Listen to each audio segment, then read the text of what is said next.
11, this is Houston, over. Roger, go ahead, Houston, follow 11. 11, this is Houston. You are go for LOI, over. Roger, go for LOI.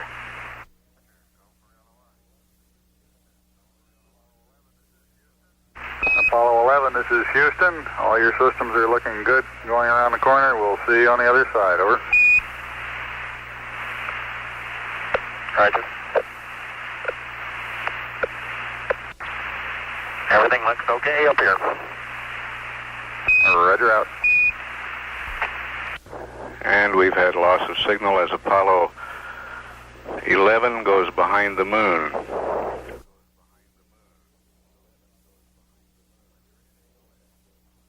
Madrid AOS. Madrid AOS. Reading you loud and clear, Houston, LOI. Roger, reading you the same now. Could you repeat your burn status report? We copied the residuals and burn time, and that was about it. Send the whole thing again, please. It was right perfect. Your Delta Peak 0, burn time 557. CAD values on the angle, VGX minus 0.1, VGY minus 0.1, VGZ plus 0.1, no trim, minus 6.8 on Delta PC. Fuel was 38.8, Mach 39.0, plus 50 unbalanced. We ran an increase on the pugs. Now 44 showed us 60.9 by 169.9. Roger, we copy your burn status report.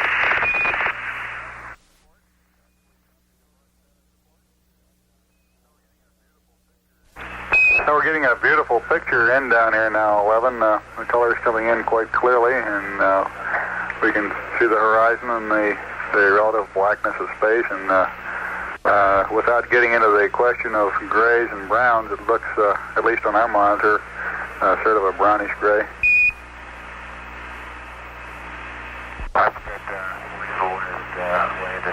It appears to me as though it made a difference just sitting back in the tunnel and gazing at all windows. It makes a difference which one you're looking out of. For example, the camera right now is looking out the number 5 window, and it definitely gives a rosier or tanner tinge, especially when you look straight through it and not at an angle. Over. Roger.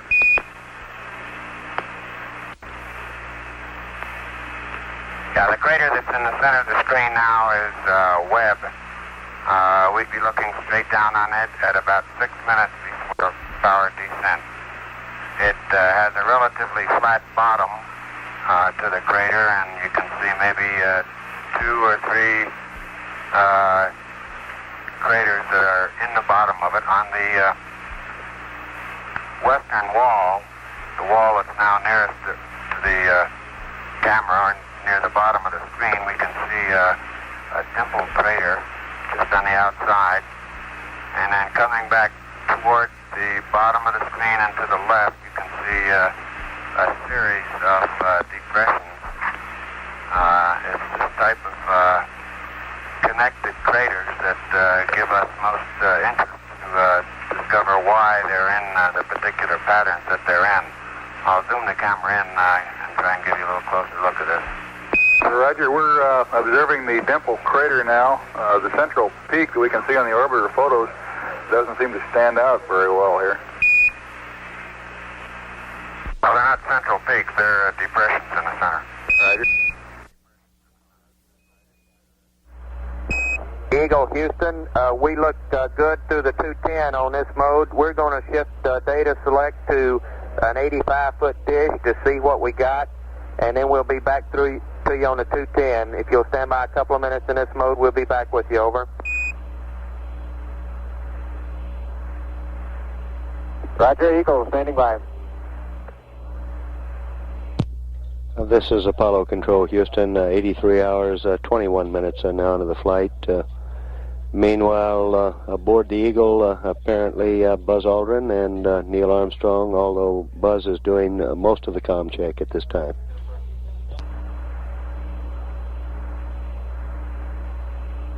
Eagle, Houston, how do you read? Over.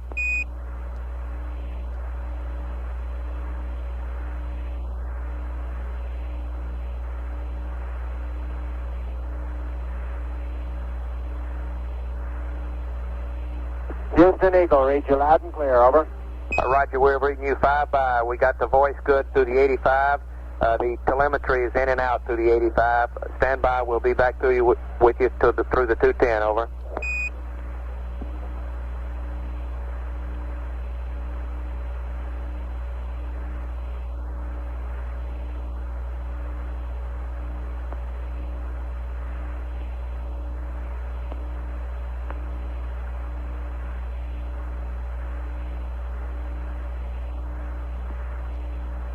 Eagle, Houston, you can go step 5 now. We'd like low bit rate, over.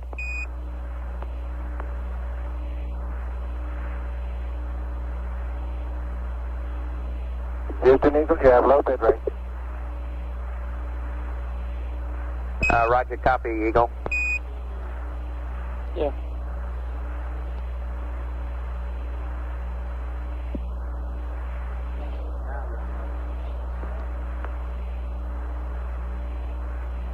Eagle, Houston, could you give me a short count, this mode, over?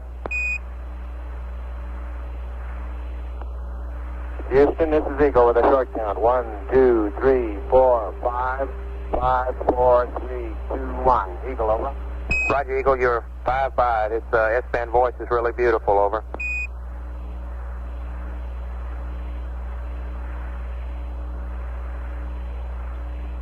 And Eagle, Houston, we'll be standing by in this mode for a minute or so. We'll be back with you if you'll just stand by, over.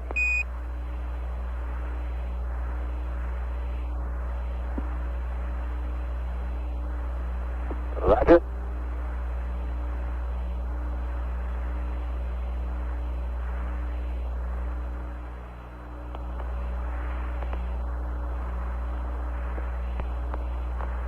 Eagle, this is Houston, coming through the 210. How do you read, over?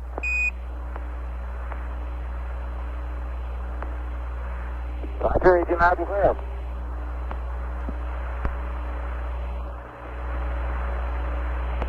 Eagle, this is Houston. We're happy with all our data in all modes. You can power down the comm now, over. Roger, understand. Eagle will power down the comm. And we're just approaching 27 volts now. It looks like we won't have to bother with the high taps. Right. Powering down, out. Roger, copy, out. Houston, we got a TEI 11 pad for you and an update on the water dump, over. Stand by when you... Are you through at 50? That's firm, over. Okay.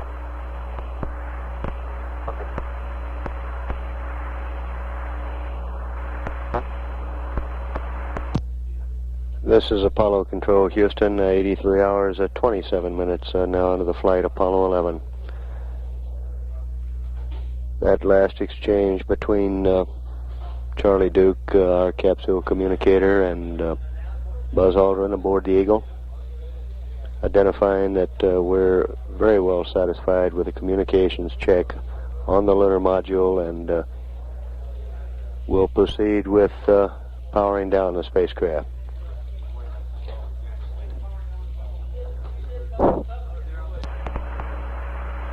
At 83 hours, 27 minutes, we now read an altitude of 54.3 nautical miles, a velocity of 5,376 feet per second.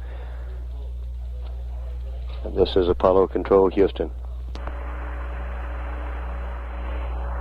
Houston, Columbia, ready to copy TEI 11, over. Right, Columbia, here we come with the TEI 11. STS GNN 37200 minus 060 plus 047 down 33 0, Niner 8, 05, 2422, plus 41448, plus 0, 3719, minus 0, 2422. Roll is NA. Pitch 020. Rest of the pad is NA. Set stars are NA. The ullage is 2 quads, correction, 2 jets for 16 seconds. Use Bravo and Delta. In a comment,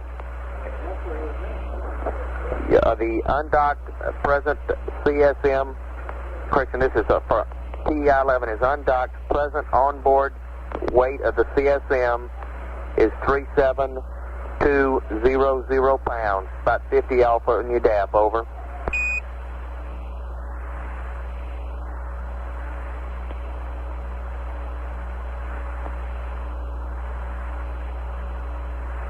All right, I read back. TDI-11, FPS GNN 37200, minus 060, plus 047, plus 098, 052422, plus 41448, plus 03719, minus 02422.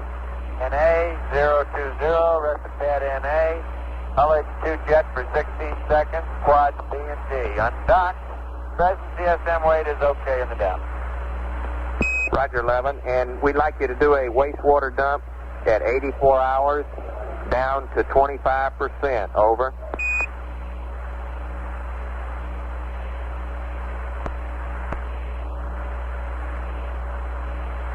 Roger, understand. Wastewater dump to 25% at 84 hours. Roger. And Mike will have LOS in about 11 minutes at 8344. AOS is 8430, and prior to, or at LOS, we would like you to go configure the S-band for high gain track to react, high gain beam to narrow. And let's try that to see if we can get an automatic react at the next AOS. Over. All right, good idea. That was Mike Collins aboard Columbia, taking down a maneuver pad. Right.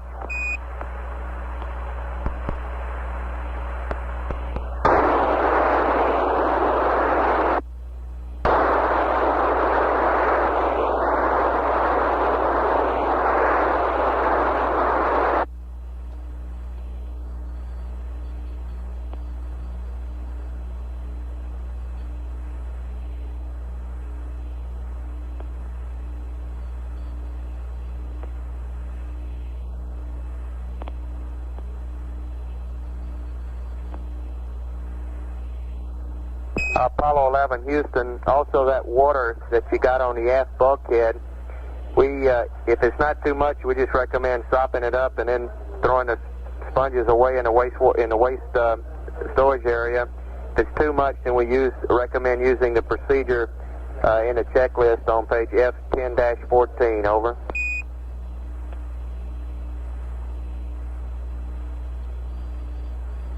All right, thank you.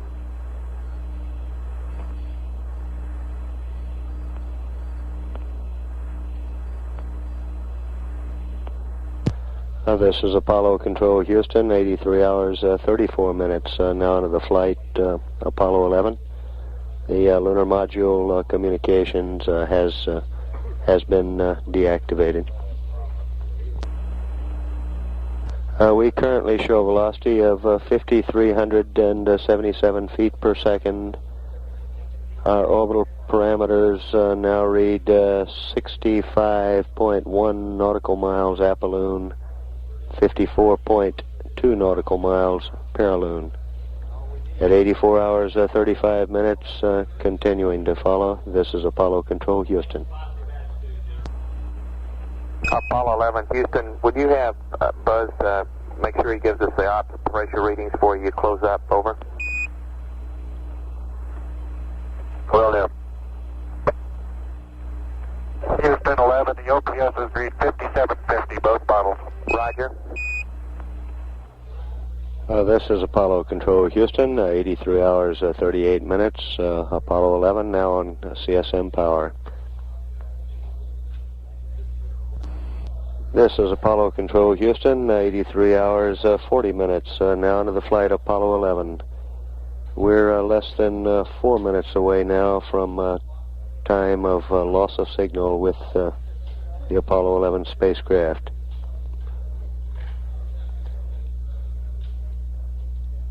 Present time, our velocity reading 5,375 feet per second.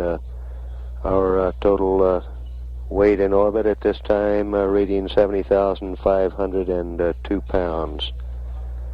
Our orbital parameters, apoloon 65.1 nautical miles, paraloon 54.2 nautical miles.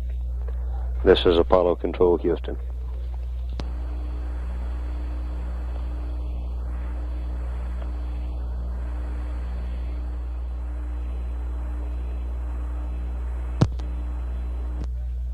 This is Apollo Control Houston at 83 hours 43 minutes now into the flight Apollo 11, less than a minute away from predicted time of loss of signal with the Apollo 11 spacecraft. We expect the next time we acquire Apollo 11, its crew, Neil Armstrong, Mike Collins, Buzz Aldrin, will have begun their rest period.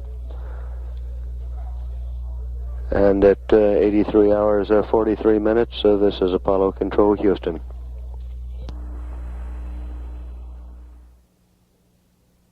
Has passed out of range with the ground, traversing now over the far side of the moon. During this pass, we had an extremely successful communications checkout with the lunar module, using its code name for the first time, its code name the Eagle. Buzz Aldrin performed the counting tasks in concert with Charlie Duke, the capsule communicator here on the ground, and at times Buzz's voice we noted considerable enthusiasm for the way things are going. And at times Charlie Duke shared that enthusiasm. And its maiden checkout in communications, the lunar module Eagle looked good. At 83 hours 45 minutes, this is Apollo Control Houston.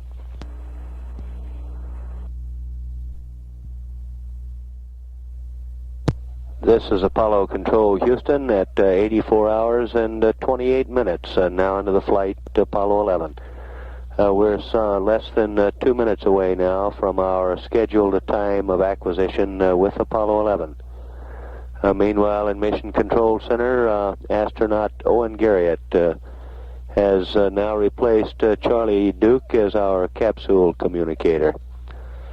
We expect that some final advisories will be passed to the Apollo 11 crew, and final reports such as crew status will be received from Neil Armstrong, Mike Collins, and Buzz Aldrin prior to the start of their sleep period. We're a little over a minute away now from scheduled time of acquisition. We'll continue to keep the line up and continue to monitor. This is Apollo Control Houston.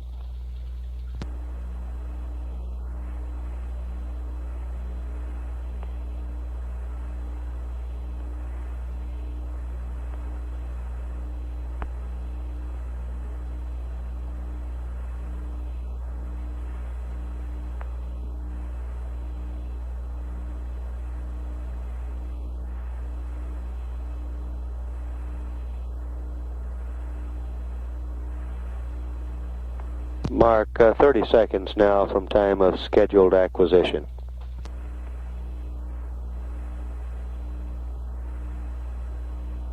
Mark 20 seconds.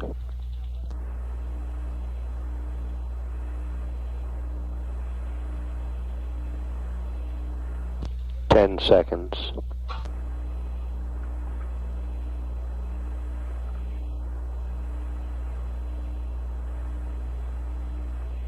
We should be acquiring shortly, and we're standing by.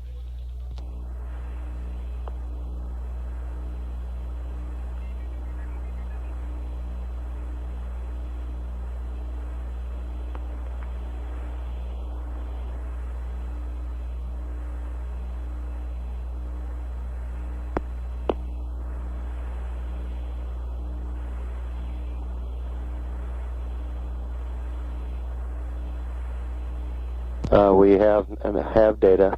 We've acquired data on Apollo 11.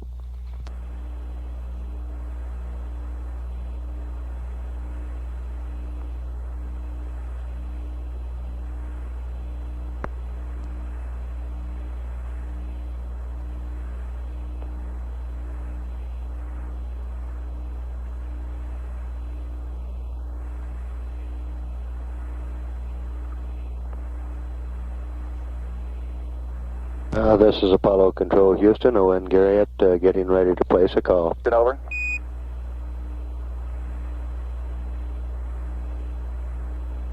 Houston, Apollo 11. 11 Houston, Roger, reading you fine, and it looks like the automatic react went very well just as soon as you came around the limb. We have several small items to discuss with you here just before you go to sleep. Over.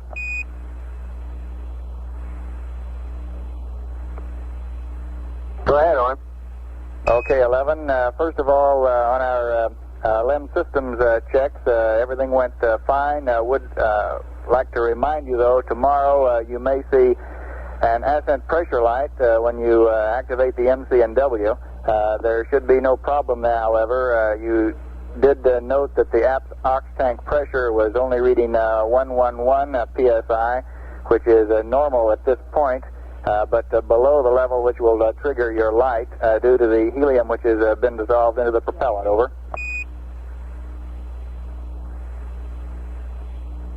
Roger, I understand that. Thank you.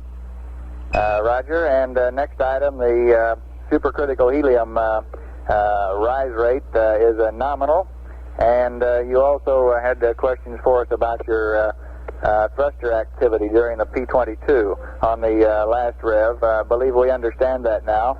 As you reported, your pitch was in Excel command and your yaw and roll were in rate command. As you were firing your pitch thrusters, this will couple rates into your yaw and roll axes, and you were at that time holding only half a degree deadband, and coupling rates into yaw and roll produced the extra firings about the yaw and roll axes. Over. Yeah, that may be true. It's very peculiar coupling in that it waits longer than you would think, and its reaction is greater than you would think. We were getting yaw rates of around 0.4 of a degree per second, for example. Roger, Mike. We did play the data back, and that's the way it looked upon analysis of the chart recordings back here. Over. Okay, fine. They've also looked at the results of your landmark tracking. The marks all apparently were very good, and we've got a full page of data here relative to the altitudes of the various site locations, which I won't read up to you, but did want to let you know that the marks apparently went very well. I also have your consumable budgets, particularly your RCS propellant quantities. They're deltas from nominal if you should want them. Your worst quad is quad Charlie, which is 9% low. I'll not read up the others unless you want them. Over. Okay, how about the O2 fuel cell purge? You want that now? I'll have to stand by just a moment.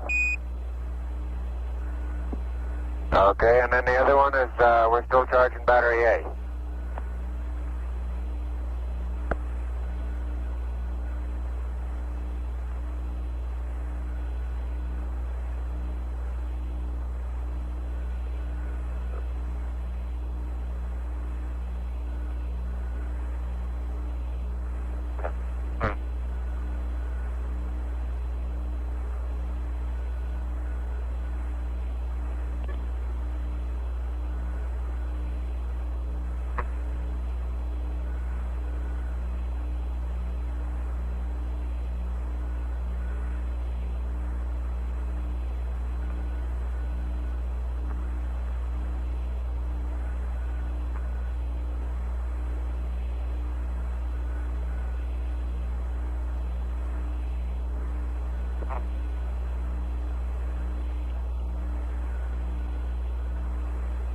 11 Houston, we would like to delay the fuel cell purge until the backside of the moon, and you go ahead and should terminate your battery charge at this time, over.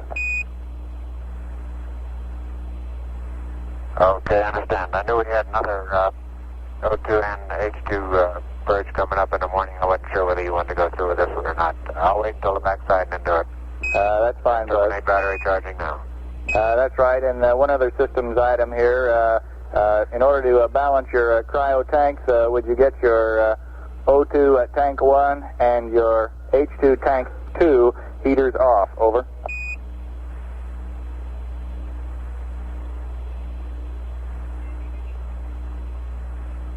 Okay, I have O2 tank heater 1 off and H2 tank heater 2 off.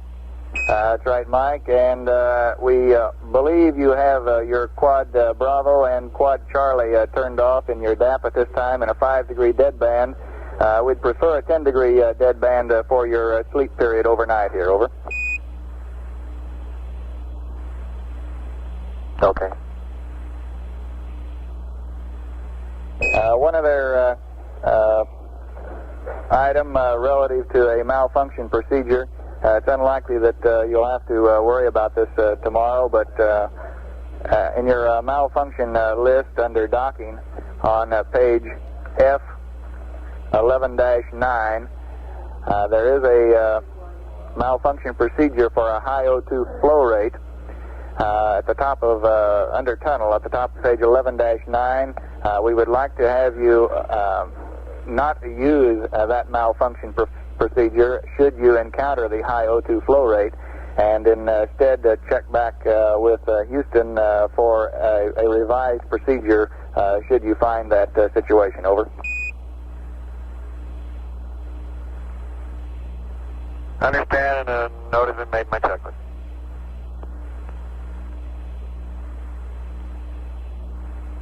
Uh, 11 Houston, roger. That just about takes care of all the items we have here on the ground before time to hit the FEC, and I guess you will have a pre-sleep check for us before you go to bed.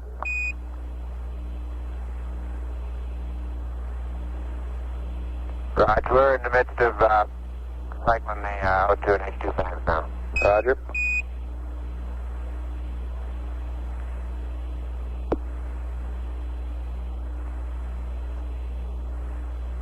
And the radiation is as follows.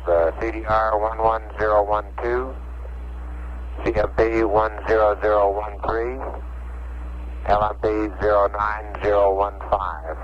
Negative medication, over. Roger, copy 11.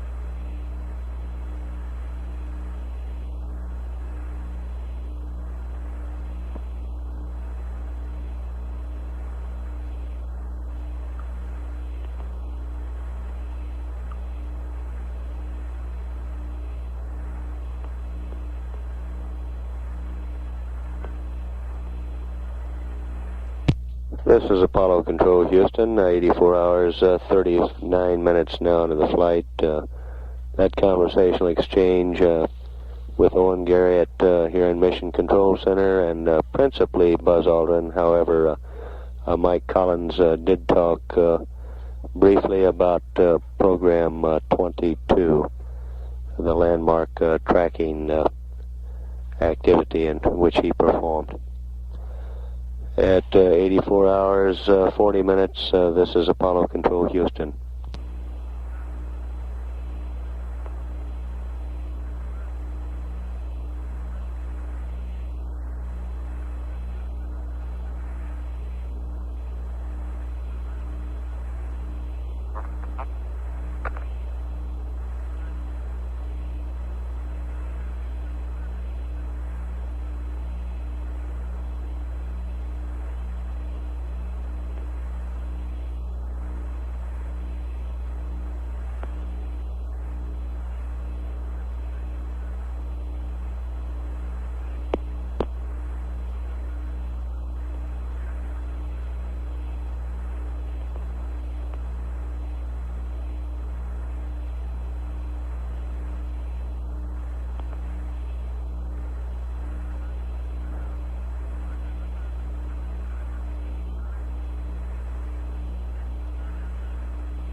Houston, Apollo 11. 11, Houston, go ahead. All right, we're thinking about taking the monocular with us on into the LEM. We think it might prove to be of some use, over. Roger, Buzz. It sounds like a good idea for some of your surveying work there inside the cockpit, over. Okay, you want to run that by whoever might be concerned? I sure will.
This is Apollo Control, Houston, 84 hours, 44 minutes, and now into the flight Apollo 11. Our current spacecraft altitude now 64.3 nautical miles with an apoloon of 65.2 nautical miles, paraloon 54.4 nautical miles. We show an orbital period of 1 hour, 58 minutes, 40 seconds on our displays. Current weight of the spacecraft in orbit, 70,502 pounds. At 84 hours, 44 minutes, continuing to monitor. This is Apollo Control, Houston. This is Apollo Control, Houston, 84 hours, 48 minutes, now into the flight. We're receiving noisy data at this time. We have requested Apollo 11 to give us a manual relock. Standing by at 84 hours, 49 minutes. This is Apollo Control, Houston. Houston, Apollo 11, how do you hear it now? 11, Houston, loud and clear this time. How many? Loud and clear. You faded out on your last transmission, over.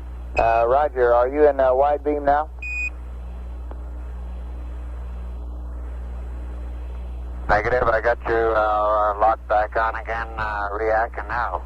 Roger, that's what we want. We want to stay in narrow, and we're a little puzzled about why we lost you here a few minutes ago. Do you have any ideas?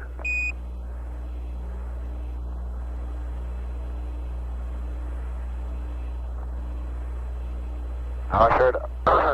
We're showing about 15 degrees plus pitch and about 270. That ought to be good and clear. We concur there. We still don't have any good ideas on why we were lost.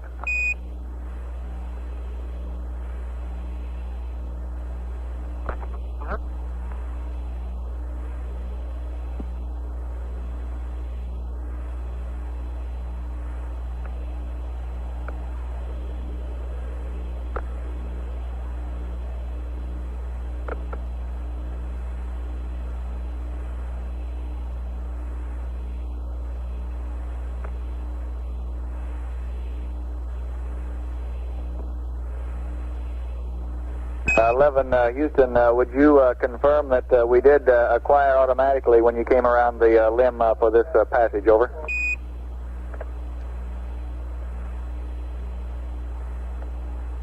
That's confirmed. Thank you.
This is Apollo Control, Houston, 84 hours, 56 minutes now into the flight, Apollo 11.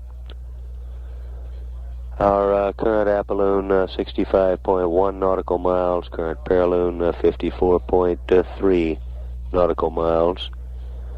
After receiving some noisy signal, Apollo 11 has locked back on in fine form. That was Buzz Aldrin speaking with Owen Garriott here in the Mission Control Center. I expect we will take a second look at why we had to lock on manually. As we receive any updates on this, we'll pass them along. We now read 84 hours, 57 minutes. And this is Apollo Control, Houston.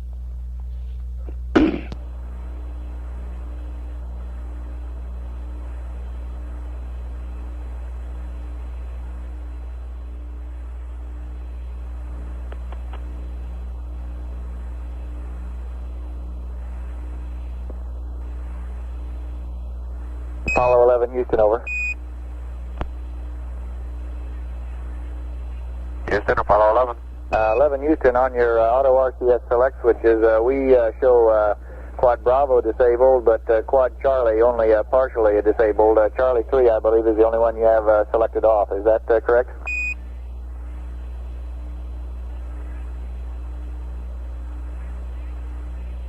Roger, that's correct. Roger.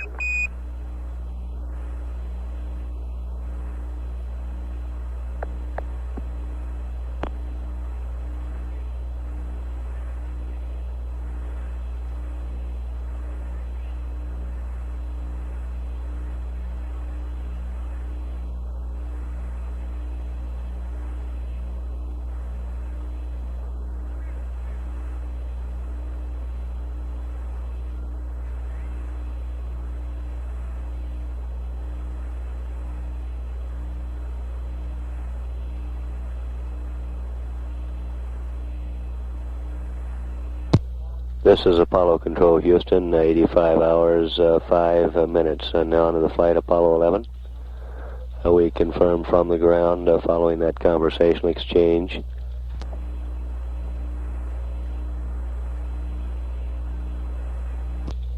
As was pointed out, We see them all disabled at this time. Thank you. as was pointed out, RCS Quad Charlie is now disabled. Following that conversational exchange between Owen Garriott and Buzz Aldrin. Buzz, the lunar module pilot, apparently are quite obviously still awake. 85 hours, 7 minutes now into the flight, Apollo 11, continuing to monitor. This is Apollo Control, Houston.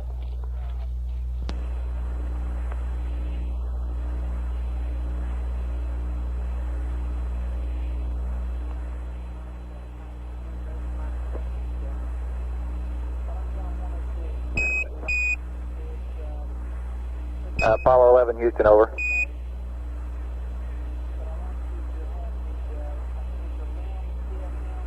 Go ahead, Houston. 11, Houston, we're going to try to check out this ability to automatically reacquire on the S-band.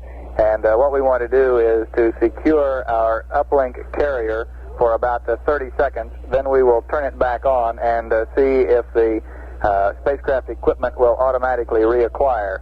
So if you do not get a call from us within about 3 minutes, that means we have not been able to reacquire, and request your assistance on a manual acquisition. Over.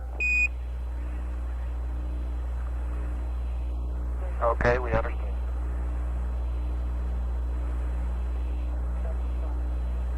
11, Houston, we also appreciate if you will note the angles that the antenna tracks through in its attempt to reacquire. Over.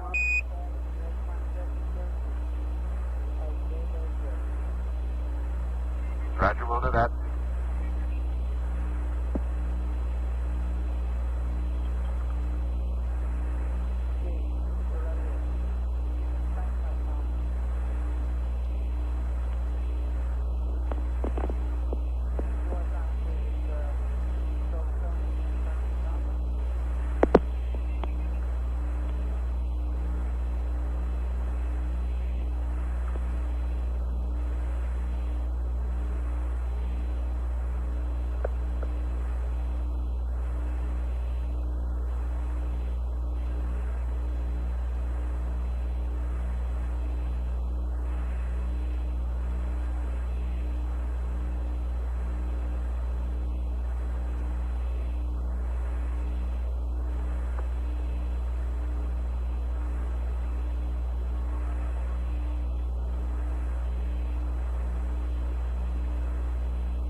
11 Houston, it looks like we're locked back up again with no delay. How does it look on board? Over. Roger. The signal strength dropped very rapidly to 0, and the pitch and yaw in about 3 seconds moved toward 40 degrees pitch and 240 degrees yaw. Right now, they're setting on about 15 degrees pitch and about 265 degrees yaw. So they didn't move very far, about 30 degrees apiece. And then they picked right back on up again. Over. Roger. Some of the luckiest people in the background there. We copied your pitch and yaw angles.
Houston, could you give us the location of your pitch and yaw location of your position indicators? Over.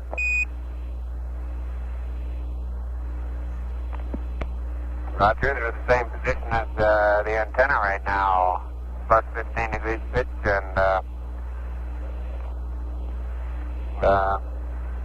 now wait a minute, I got it at about 75 instead of 265. Okay, thank you.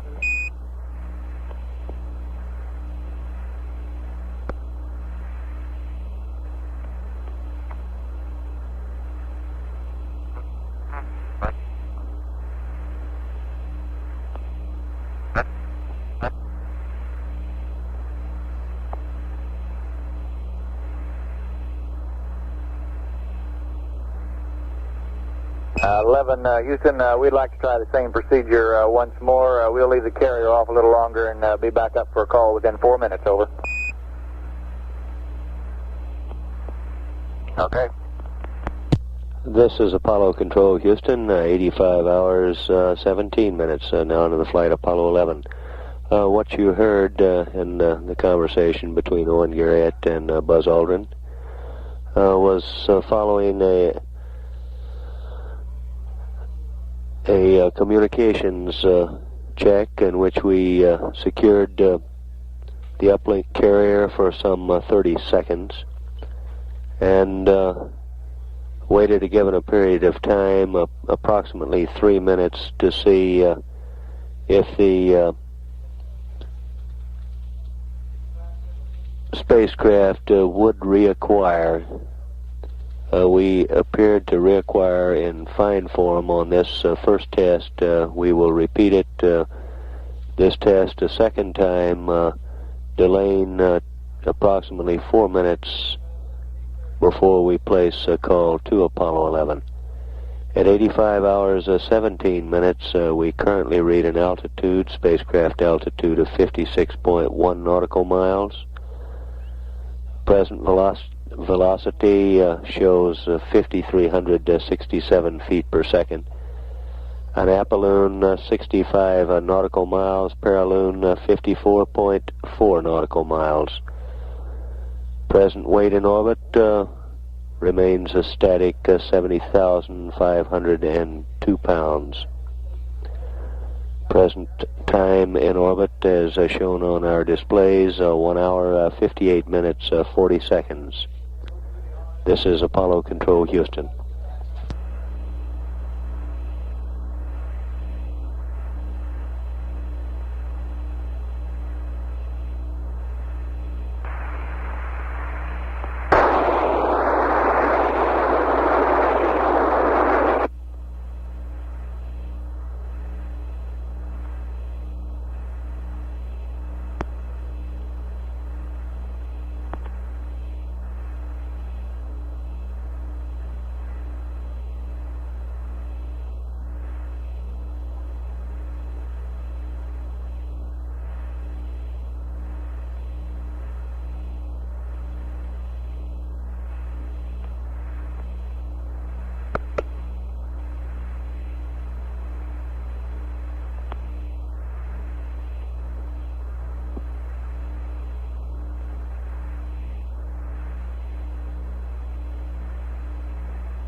11 Houston, we're locked back up again. Can you give us a report on how the antenna behaves?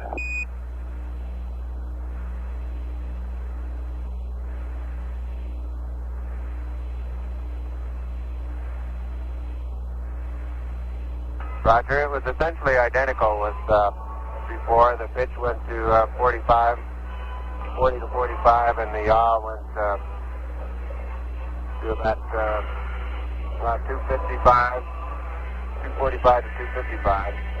And then it rather quickly locked up at 15 degrees pitch and 270 yaw.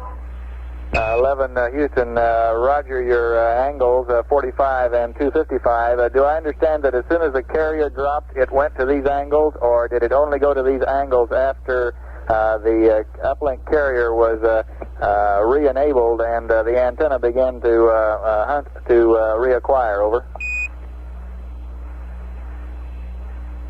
Now, as soon as the carrier dropped off, why, it drifted over to those angles and stayed there. And then when it came back up again, why, it hunted around for a while, but didn't get any further off. Gradually brought it on into the angles where it is right now, and then the signal strength would take several jumps as evidently it goes from wide to medium to narrow. Over. 11 Houston, understand. And on another subject, request you zero your optics for the night. Over.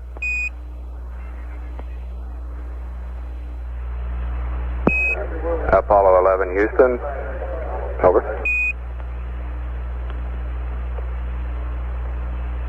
Houston, Apollo 11, go ahead. Roger, the Black Bugle just arrived with some morning news briefs, if you're ready. Go ahead. Roger. Okay. Church services around the world today are mentioning Apollo 11 in their prayers. President Nixon's worship service at the White House is also dedicated to the mission.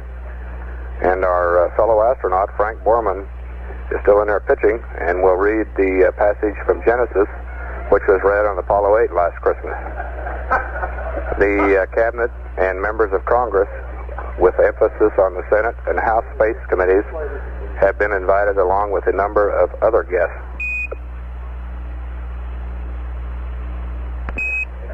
Buzz, your son Andy got a tour of MSC yesterday. Your Uncle Bob Moon accompanied him on the visit, which included the LRL.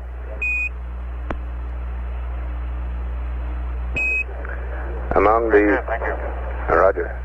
Among the large headlines concerning Apollo this morning is one asking that you watch for a lovely girl with a big rabbit.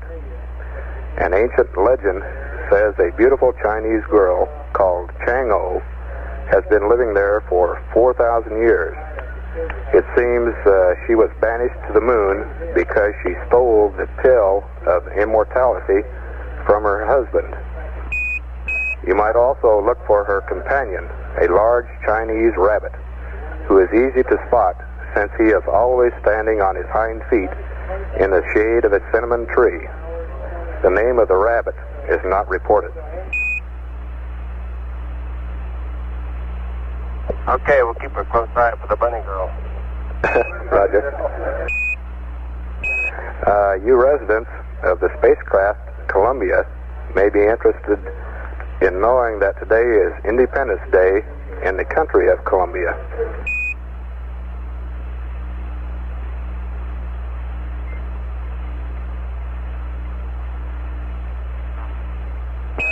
Gloria Diaz of the Philippines was crowned Miss Universe last night.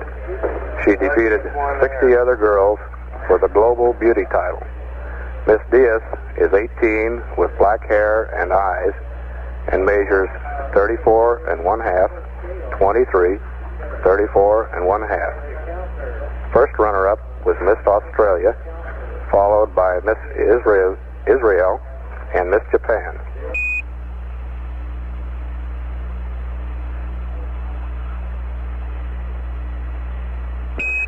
While you're on your way back Tuesday night, the American and National League All-Stars will be playing ball in Washington. Mel Stottlemyre of the Yankees is expected to be the American League's first pitcher. No one is predicting who will be first pitcher for the National League yet. They have 9 on the roster.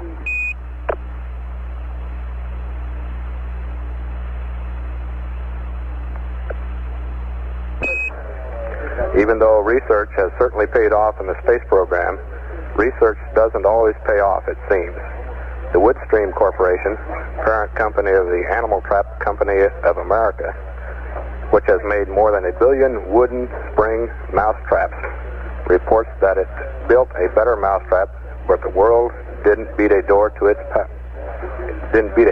its door. As a matter of fact, the company had to go back to the old-fashioned kind. They said we should have spent more time researching housewives and less time researching mice.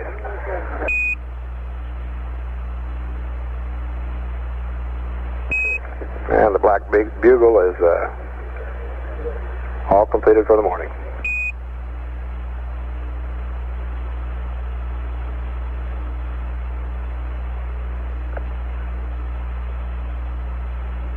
Thank you very much. We appreciate the news.